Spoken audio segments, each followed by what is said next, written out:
Soy Fernando Díaz Villanueva, hoy es 30 de julio de 2020 y esto es La Contracrónica.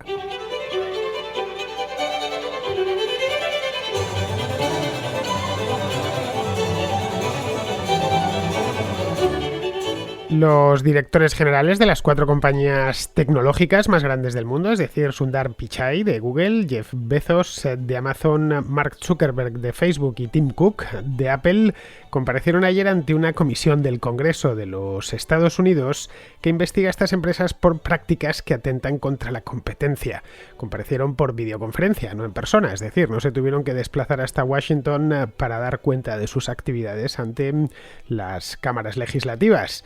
El valor de estos gigantes en bolsa se acerca a los 5 billones con B de dólares, es decir, que son más grandes que no que un país, sino que muchísimos países juntas valen casi tanto como lo que produce la economía japonesa en un solo año. Cada una de ellas se dedica a cosas diferentes, pero bueno, todas son muy conocidas por todos nosotros, en mayor o menor medida todos somos usuarios de alguna de ellas. Vamos, todas confluyen en la red, toda su actividad, donde cuentan desde hace ya años con una posición de dominio. Google en el sector de las búsquedas y también el de la publicidad online, Amazon en el del comercio electrónico, Facebook en las redes sociales, es de hecho el rey sin discusión de las redes sociales, y Apple en la tienda de aplicaciones para los dispositivos móviles de la propia firma, es decir, los iPhone o los iPad. Apple, además de esto, pues fabrica los propios teléfonos y hace computadoras personales, pero bueno, por lo que le están investigando no es porque fabrique computadoras o porque fabrique iPhone, sino por la tienda de aplicaciones propiamente dicha. Los congresistas acusan a estas compañías de operar en régimen no de monopolio, lógicamente, porque no gozan de monopolio legal alguno, pero sí de cuasimonopolio, podríamos denominarlo así, es decir, de impedir o no impedir, que tampoco pueden, pero sí al menos de complicar el acceso a terceros dentro de su propio ámbito de actuación. Las empresas, como es lógico, lo ven de un modo muy distinto. Para sus directivos no hay monopolio alguno, simplemente satisfacen correctamente las necesidades de los consumidores, y esa misma es la base de su éxito.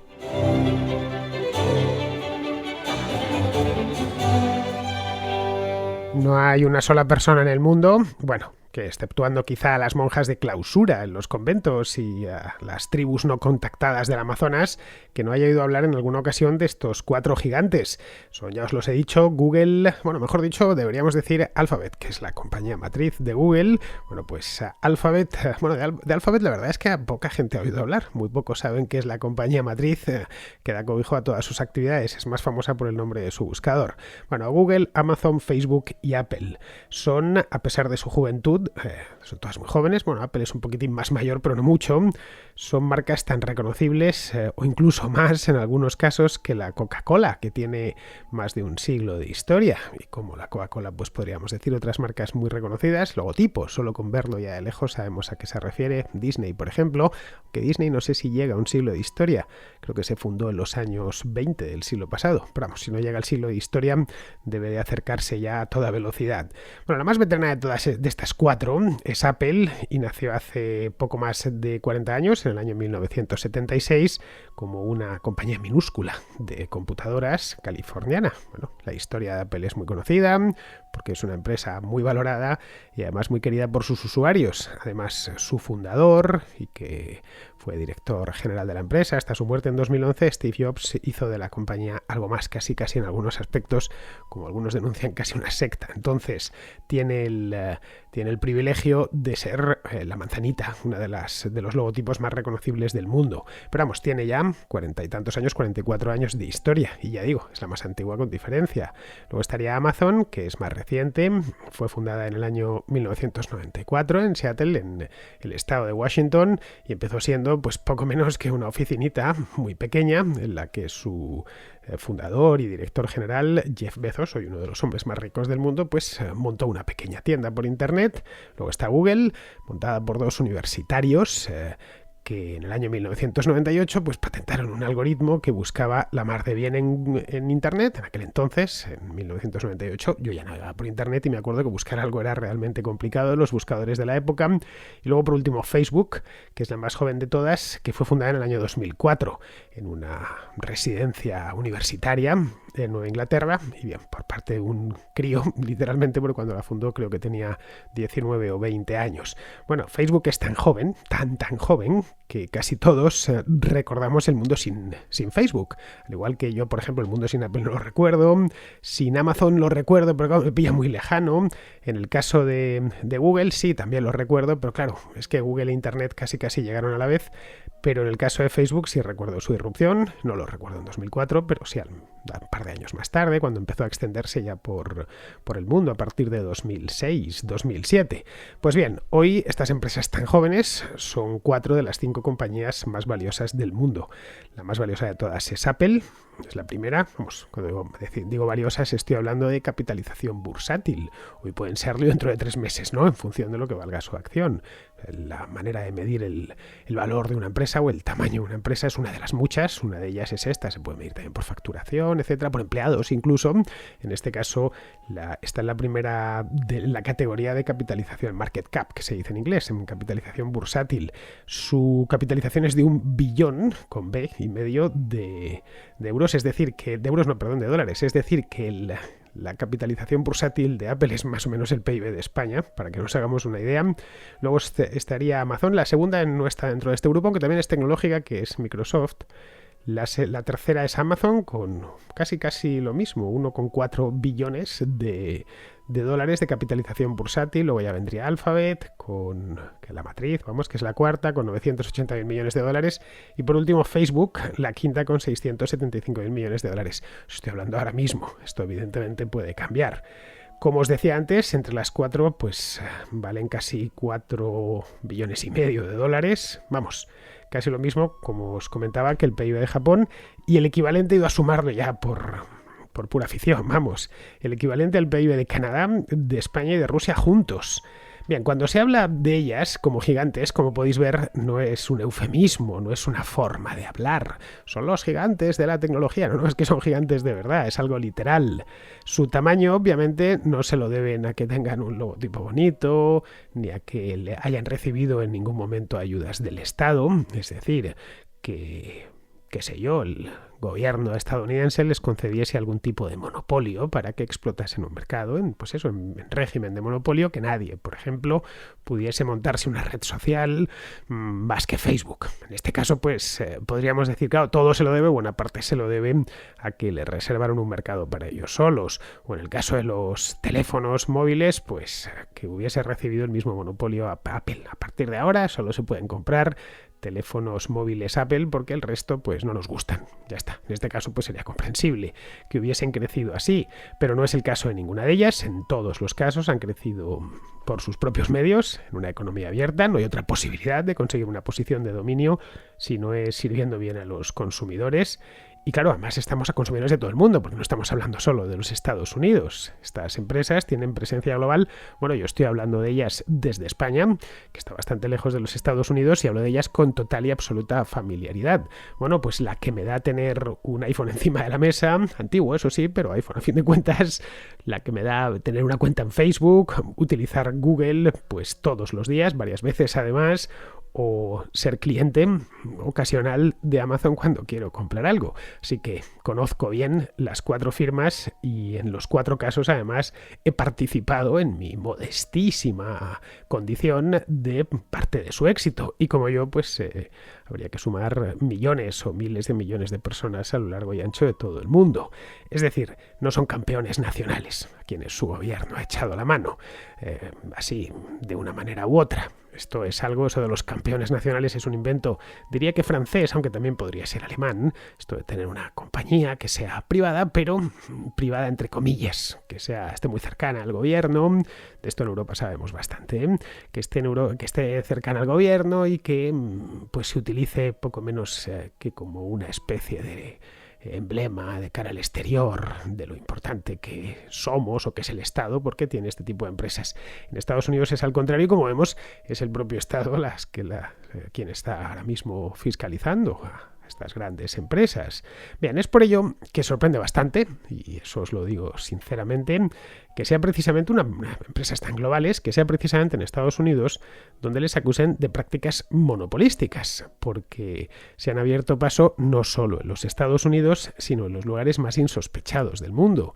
De hecho, hay lugares del mundo donde, por ejemplo, Facebook es más usado que en los Estados Unidos. El caso más llamativo es Birmania, es un país del sudeste asiático, no está exactamente del sudeste asiático, está entre la India y Tailandia, pero bueno, ahí Facebook tiene una presencia total. De hecho, mucha gente confunde el Internet con Facebook. Algo parecido pasa, no tan radical, en muchos países de Hispanoamérica.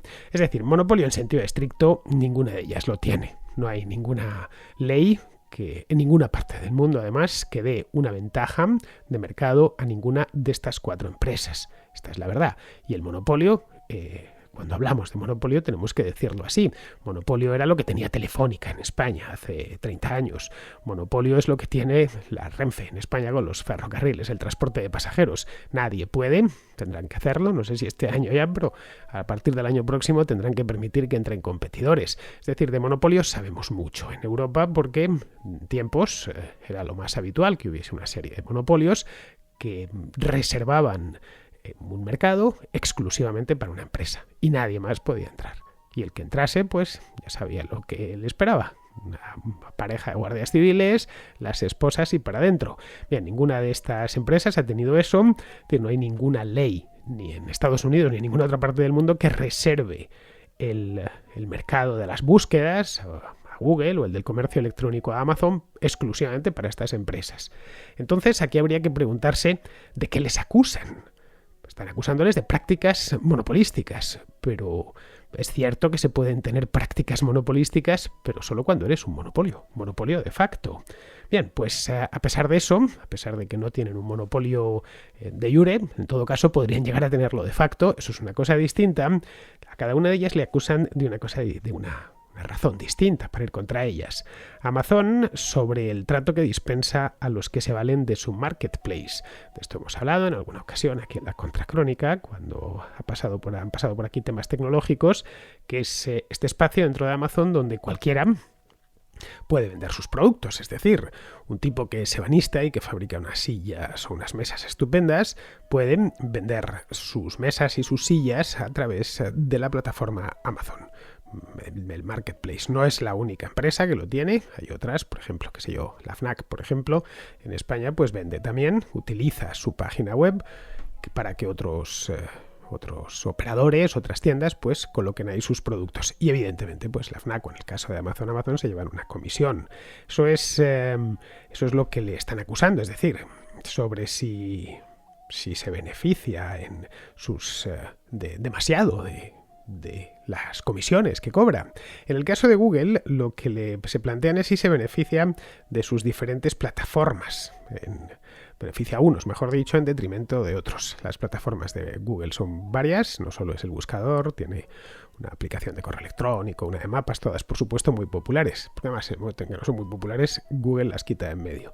A Facebook, por sus adquisiciones más sonadas, especialmente las de Instagram, que fue en el año 2012, y la de WhatsApp, que fue en el año 2014. De WhatsApp hacemos un uso bastante intenso aquí en este programa, los contraescuchas y yo mismo, así que sabemos de lo que hablamos. Y por último, Apple por las comisiones que cobra a quienes colocan sus aplicaciones en la Application Store, que es ese programita que tenemos todos en el iPhone o en el iPad, en el que nos bajamos las aplicaciones. Si solo hubiese aplicaciones firmadas por Apple, pues la verdad el teléfono o el iPad no servirían para mucho, así que los distintos desarrolladores de todas partes del mundo colocan ahí sus creaciones y a cambio Apple se queda una comisión. Bien, pues lo que están fiscalizando es precisamente eso.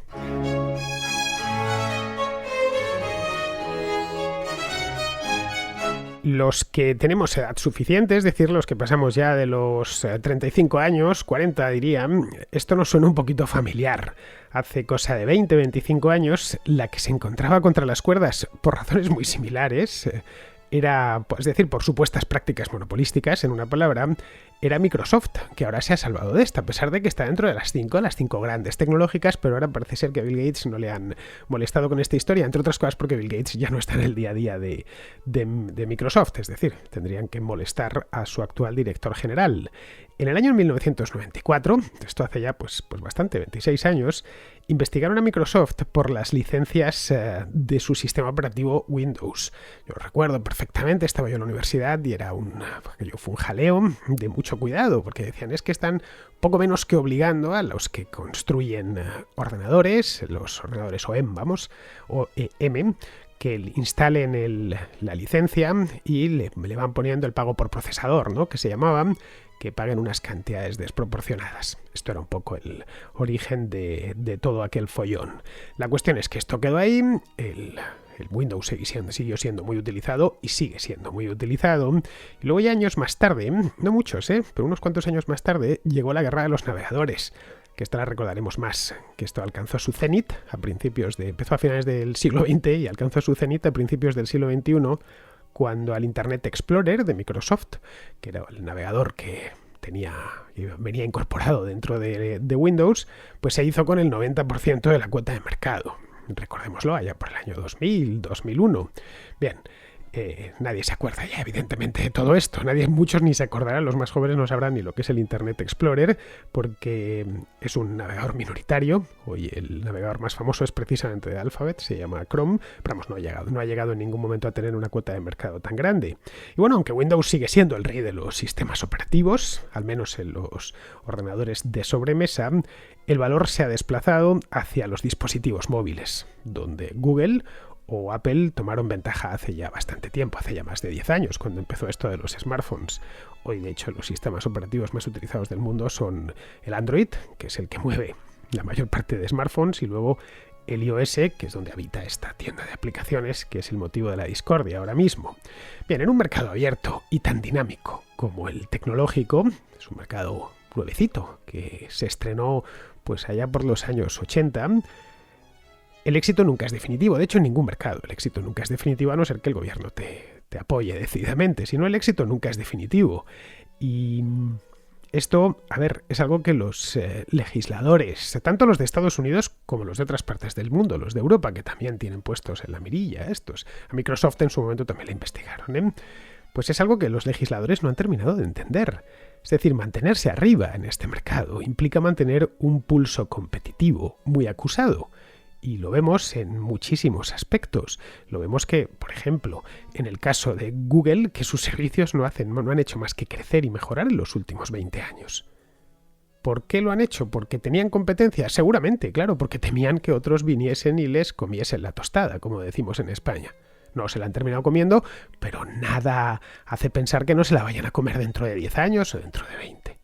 Pues un poco lo que le pasó a Microsoft con los navegadores, por ejemplo. Hace 20 años nadie hubiera sospechado que hoy el Internet Explorer fuese algo tan minoritario que mucha gente ni conoce su existencia. Y la realidad es esa, es que prácticamente nadie utiliza eso. ¿Por qué? No por nada, sino porque aparecieron otros y porque empezó a haber Internet en los teléfonos y por lo tanto ahí la delantera la llevaban ya otros. Lo mismo podemos decir de los sistemas operativos.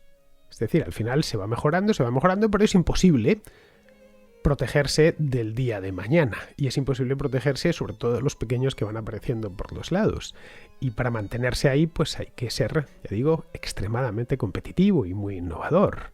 Es decir, en un mundillo como el tecnológico, de los servicios tecnológicos, en el que todo se centra en atender las necesidades de los consumidores y a la vez mantener la innovación, pues un mercado que lleva poco tiempo entre nosotros, no es como, qué sé yo, otros mucho más estabilizados, como puede ser el de los automóviles, que llevan más tiempo, pues te tienes que estar continuamente anticipando a la competencia. Y si puedes comprarla, claro, pues no hay nada ilegal en comprar a un competidor e integrarlo dentro de tu propio grupo. Ni hay nada ilegal, ni hay nada ilegal ni debe haberlo. Para muchos desarrollos es necesario que se concentre en los mercados. Es decir, Google nunca hubiera llegado donde está de no ser por la utilidad de los servicios que ofrece. Y eso ha implicado hacer muchas compras. Algunas más afortunadas y otras menos. El crecimiento de Amazon que es una empresa que nació, como os decía antes, en una oficina diminuta en Seattle, se debe a que en su tienda online hay de todo. Esa es la verdad. A buen precio, además, y los productos llegan en tiempo y forma. Lo mismo podría decirse de Facebook, ¿eh? Exactamente, que no es precisamente la empresa que más simpatía me despierte, pero bueno, a sus usuarios habituales, entre los cuales no figuro. Yo en Facebook entro una vez al día, siempre por mi trabajo, para colocar el enlace a mi programa del día anterior, pero no paso mucho más tiempo ahí. Pero tiene, a la vista está, creo que tiene 2.000 millones de usuarios activos, y no creo que sean masocas los 2.000 millones que entran ahí para sufrir. O Apple, en su respectivo mercado, cada uno de ellos. Es decir, nadie les ha regalado nada. Nacieron en un garaje o en una residencia de estudiantes, como es el caso de Facebook, y más que ocupar un nicho de mercado, que ya existía y se limitaron a ocuparlo, lo que hicieron fue crear ese nicho de mercado. Lo crearon. Es decir, antes de Apple simplemente no existía un ecosistema de aplicaciones atadas a un dispositivo móvil, como el del Application Store. No lo había. Porque antes de Apple no existía algo parecido a un iPhone. Los que vinieron después, ya de todas las marcas, están inspirados en ese producto. Y antes de Facebook, las redes sociales, es cierto que ya existían algunas, daban sus primeros balbuceos a mediados de la década pasada, pero fueron ellos quienes mejor entendieron de qué iba la cosa. A ver, no estamos hablando de General Motors o de la Standard Oil, sino de empresas a las que hemos visto nacer y crecer, de los recientes que son. De hecho, han crecido gracias a nosotros mismos, que somos los primeros en buscar en Google, en abrirnos una cuenta de correo electrónico en Gmail o de comprar en Amazon. Esto, el que más y el que menos, y si no lo ha hecho es muy probable que lo vaya a hacer en el futuro. Y en ese nosotros incluyo a los congresistas estadounidenses y a la Comisión Europea. A mí que me venga, no sé, la comisaria esta danesa Vestager a decirme que ella no ha entrado en Google nunca, o que jamás ha comprado en Amazon. Habría que ver qué teléfono tiene, seguramente sea un iPhone de estos y de los caros, no como el mío.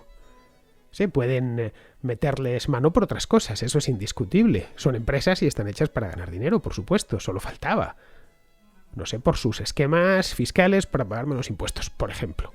Podrían meter mano por ahí. O por el uso que hacen de los datos de sus usuarios. Y si descubren que están haciendo lo ilegal, es justo que les condenen y que tengan que pagar.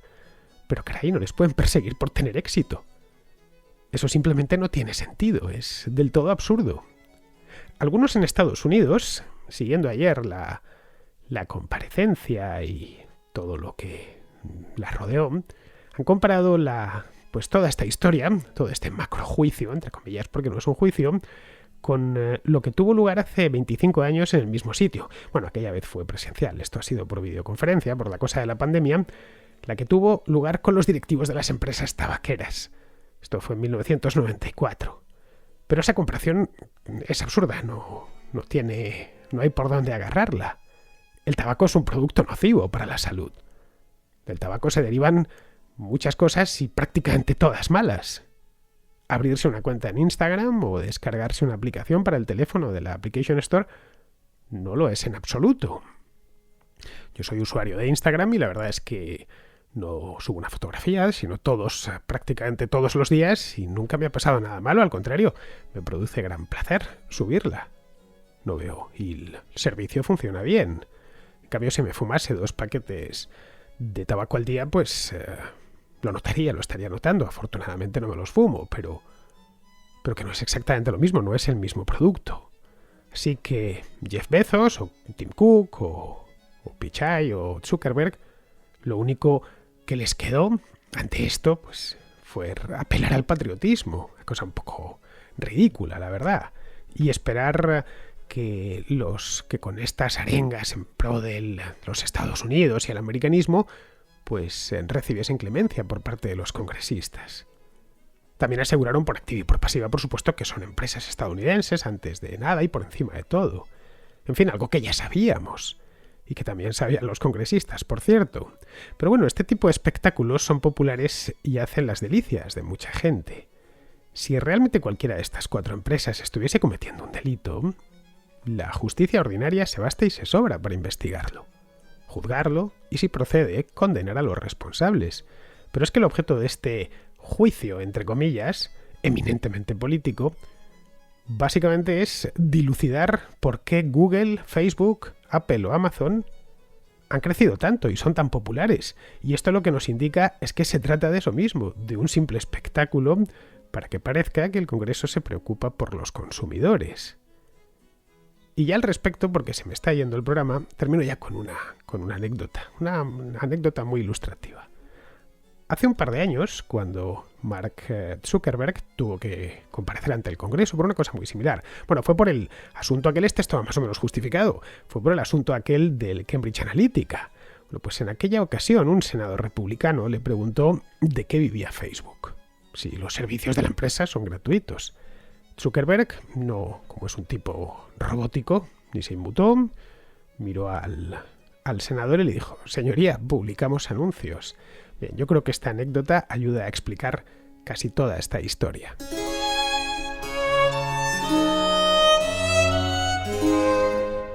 Vamos con la contrarréplica. Empezamos con Chema de La Coruña, que nos habla de los sucesivos planes de estímulo en diferentes partes del mundo. Vamos, lo que os comentaba yo ayer. A mí esto personalmente de los gobiernos gastando como si no hubiera un mañana, porque total Juan Pueblo lo va a pagar sea como sea, no deja de recordarme a la época del feudalismo, donde los reyes, sea como sea, tenían la barriga llena y gastaban aunque no hubiera un mañana, porque total cogían a la gallina del pueblo, la exprimían un poco más y punto pelota. Bueno, no sé cómo puede reventar esto, pero todo, absolutamente todo en esta vida tiene un punto máximo de tensión. Los materiales, la gente y todo. Esto podemos quizás estar en los albores de un cambio de paradigma. Quizás no lo veamos nosotros, ni tan siquiera nuestros hijos o nietos, pero yo creo que sí, que esto es un cambio de paradigma, porque no puede existir el endeudamiento infinito hasta que estos señores se crean que nunca va a haber consecuencias. Evidentemente, Chema, tiran con pólvora del rey y lo saben. Es pura lógica de poder, vamos. Y el poder no ha cambiado su naturaleza, yo creo que desde el Paleolítico. Si las cosas vienen mal dadas, los últimos en recortar sus gastos son ellos, obviamente. El poder siempre actúa así. Ahora tienen la espita de la deuda infinita, que es solo posible gracias a que el dinero es fiduciario. Los reyes antiguamente se endeudaban, eso es indiscutible, y lo hacían además con mucho gusto.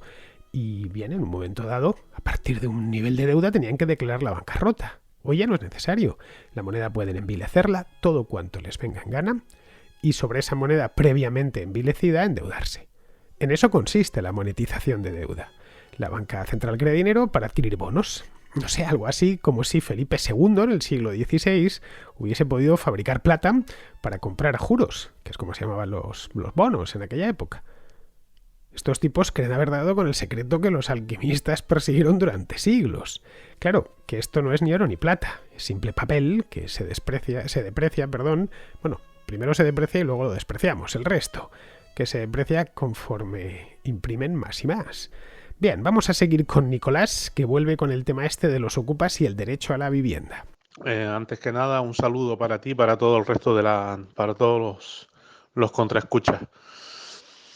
Mira, es que estaba escuchando ahora la pregunta de mi paisano sobre los ocupas y el derecho a la vivienda. Y era para decirte que el derecho a la vivienda no es... A ver, la vivienda no es un derecho. A ver, y te explico. Al menos no es un derecho fundamental. Hay un vídeo muy bueno de Álvaro Bernard que te lo explica todo muy bien. Te lo explicará mejor de lo que te lo voy a comentar yo. A ver, en la Constitución hay lo que es el título primero, que es el título del preliminar, creo que es, y de la organización territorial del Estado y estas cosas. Luego hay un título segundo, que es el de derechos fundamentales, que estos sí son de obligado cumplimiento. Es decir, en estos el Estado está obligado a garantizarlos, como por ejemplo puede ser el derecho a la vida, el derecho a la libertad de expresión, todas estas cosas. Y luego este está en el título tercero, si no me equivoco. Y estos ya no son derechos fundamentales. En este título, cuando hablan de derechos, habla de que los poderes públicos tienen que orientar sus políticas hacia esos derechos, como el derecho a la vivienda. Es decir, el Estado no está obligado a proporcionarte una vivienda, como si está obligado a proteger tu vida y a castigar a quien la vulnera, o tu vida o tu libertad. Entonces, en esto tiene que decir que el Estado tiene que obligado a realizar políticas que a ti te permitan tener una vivienda, ya sea en alquiler, ya sea en propiedad. Evidentemente, ocuparla no, porque al ocuparla estaría vulnerando un derecho del título segundo, que es el derecho a la propiedad, que es un derecho fundamental. Entonces ahí está el problema. Y hay gente que se piensa que el derecho a la vivienda está por encima del derecho a la propiedad, y es al revés, está por encima del derecho a la propiedad. ¿Por qué? Porque el derecho a la propiedad es un derecho fundamental reconocido en el título segundo, en la Declaración de Derechos Humanos, y el derecho a la vivienda es un derecho, digamos, secundario. Pues nada, si no ha quedado muy claro, insisto, vayan al vídeo de Álvaro Bernard, está en YouTube, lo explica muy bien, incluso mejor que yo, hay que reconocerlo, porque además el chico es abogado. Y nada, pues nada, muchas gracias y hasta la próxima. Un saludo. Pues mira, Nicolás, el derecho a la vivienda es uno de esos derechos llamados de segunda generación, es decir, derechos que se ejercen a costa de otros, a costa de terceros, y que solo pueden justificar de manera, o pueden justificarse al menos de manera negativa. Es decir, tú tienes derecho a la vivienda en tanto que nadie te puede impedir acceder a una. Y lo mismo con el derecho a la cultura. No pueden impedirte acceder a ella, pero no puedes hacerlo a costa de terceros. Es decir, como decía ayer, quitándole los libros o los cuadros que tenga en casa. Lo mismo sucede con la vivienda. Lo de la cultura es curioso porque, no sé si te acordarás, en una época, la época dorada del pirateo, esta de Napster y del Emule, algunos la defendían, la piratería, quiero decir, la defendían ardorosamente, arguyendo que tenían derecho a la cultura. Y claro, y eso les facultaba para bajarse la discografía completa de U2. Y efectivamente, derecho a la cultura tenían y siguen teniendo, pero proporcionándosela a ellos mismos previo pago de su importe, porque los músicos, pues, como los escritores, no viven del aire. Bien, vamos ahora con Pablo de Chile, que pregunta por el conflicto en el mar de la China Meridional. Primero quería saludarte y saludar a todos los contraescuchas a este programa. Hace poco rato terminé de escuchar tu programa muy interesante respecto a lo que es la deuda que está ocasionando en los gobiernos del mundo en torno a toda esta pandemia que nos está quejando. Muy interesante esa situación. Pero mira, el motivo de mi audio, me gustaría hacer una consulta y quizás para saber tu opinión y ojalá a lo mejor que pudiera hacer un programa especial de eso, es respecto a la situación que está pasando en estos momentos en el mar de la China, en donde por lo menos las últimas informaciones que yo vi es que habían hartos movimientos militares en esa zona del ejército estadounidense, más el ejército chino, por ahí el ejército de la India también, y por ahí estuve viendo el tema también de movimientos militares de Australia y otros países que están en esa zona. Sería interesante que pudieras informarnos sobre esa situación, si es que tú tienes alguna información para poder comentarlo. Es una zona que es estratégica en el mundo, más aún también que se complementa con lo que sucedió en el consulado chino, me parece que en Houston, en donde en este caso sorprendieron a funcionarios que estaban destruyendo papeles y documentos y posteriormente China hizo represalias con un consulado norteamericano cerca de Beijing, creo, en otra ciudad cercana. Y bueno, todo esto se complementa también con que creo que el FBI estuvo deteniendo a hartos ciudadanos chinos residentes en Estados Unidos. Eh, Como sugerencia sería interesante a lo mejor escuchar un programa que pudieras tratar ese tema, y si tienes más información de lo que está pasando en esa zona, ¿ya? Y qué opinión te merece, obviamente es un polvorín. ¿Tú crees que haya algunas condiciones para que pudiera haber una guerra entre Estados Unidos y China? Por lo menos desde el punto de vista de una guerra focalizada, porque obviamente si hablamos de una guerra nuclear, pasaría a otros ribetes. Así que Bueno, como te digo, te lo tiro en modo consulta y modo sugerencia, así que se pudiera profundizar por el tema. Muy bueno tu programa, te sigo hasta hace bastante tiempo y cada vez lo espero, los programas de historia también muy interesantes, así que te felicito que sigas adelante con la labor que estás haciendo.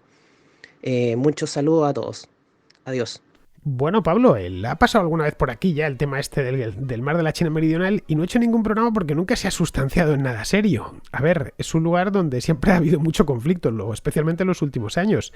Pero vamos, es conflictivo desde hace décadas, ¿eh? Es un espacio relativamente pequeño y hay 3 grandes estados ribereños. China hasta el norte, Filipinas al este y Vietnam al oeste. En el sur están las costas de Borneo, en su parte malaya, y en el norte Taiwán. Como ves, hay cientos de millones de personas a su alrededor. Luego el mar está esencialmente vacío, tiene grandes islas en su interior, pues sí tiene una serie de pequeños archipiélagos prácticamente deshabitados que se disputan entre China, Filipinas y Vietnam. El más famoso de esos conflictos es el de las Islas Paracelso, que supongo que habrás oído hablar de ellas, que están ubicadas en el centro del mismo mar de la China y que no son más que un puñado de islotes.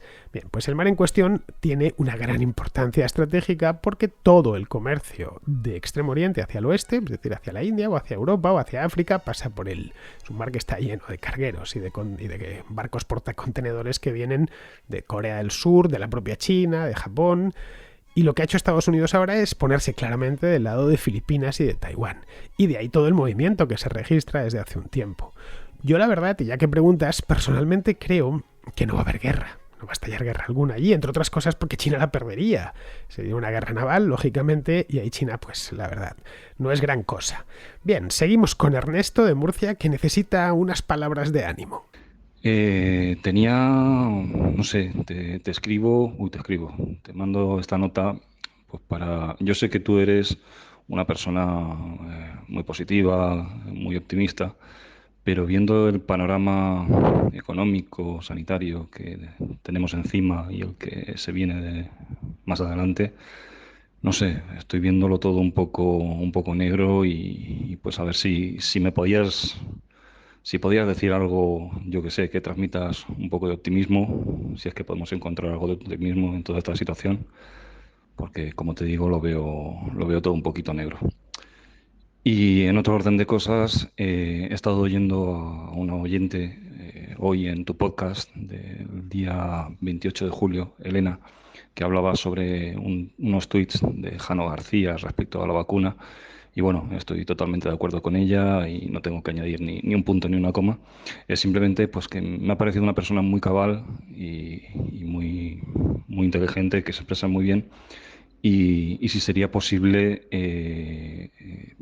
poder seguirla a ella en Twitter, que supongo que tendrá cosas para aportar y demás. Y me gusta seguir este tipo de gente para aprender y debatir un poco de ello. No sé si sería posible saber su usuario para poder seguirla en Twitter. Nada más, un saludo, Fernando, y un abrazo a todos los contraescuchas. La situación, Ernesto, obviamente no es buena, pero ser optimista no significa ser ciego. Pero vamos, recuerda que nuestros padres y abuelos tuvieron que vérselas con situaciones sustancialmente peores. Pero nada, tiraron para adelante y hasta nos engendraron. Ya sabes, apúntatelo bien. No siempre lo peor es cierto. Esto sobre todo cuando abras ciertas redes sociales. Y lo otro, también te lo debes apuntar, es lo mejor siempre está por venir. Y esto te hará mirar al futuro, al menos con una sonrisa. El pesimismo no nos lleva a ningún sitio. Y además nos amarga la vida. Y claro, es que vida solo tenemos una, por lo que no vamos a estropeárnosla. Si me dijese, tenemos 6 o 7 vidas. Bueno, pues una me puedo permitir el lujo de amargármela, pero no, es que nada más tengo una. En fin, de la contraescucha del otro día, Elena se llama, pues solo sé su nombre, nada más. Desconozco su cuenta de Twitter, así que Elena, si estás ahí, pues toma ya mismo el teléfono y dínosla. Bien, pues ya terminamos con Pizarro, así que adelante, maestro. Hay un intervalo de tiempo entre que tienes un papel en la mano con aspecto de dinero y descubres que no vale nada, no por ser falso, sino por no representar nada. Hay un intervalo de tiempo entre que tienes más dinero en la mano o en la cuenta del que puedes gastar y descubres que ni con el doble de dinero pagarás jamás tus deudas.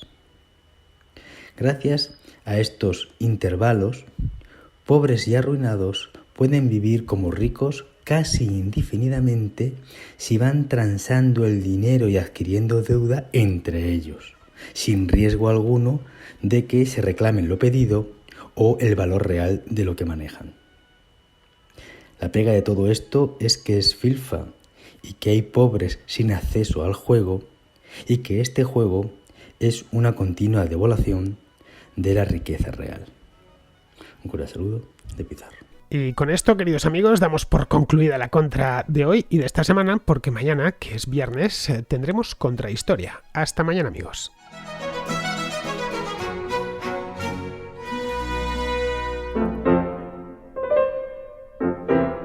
La contrahistoria es la historia que te contaron en la escuela, pero no como te la contaron en la escuela. Un espacio semanal de la mano de Fernando Díaz Villanueva. Todas las épocas, historia del arte, grandes batallas y grandes personajes.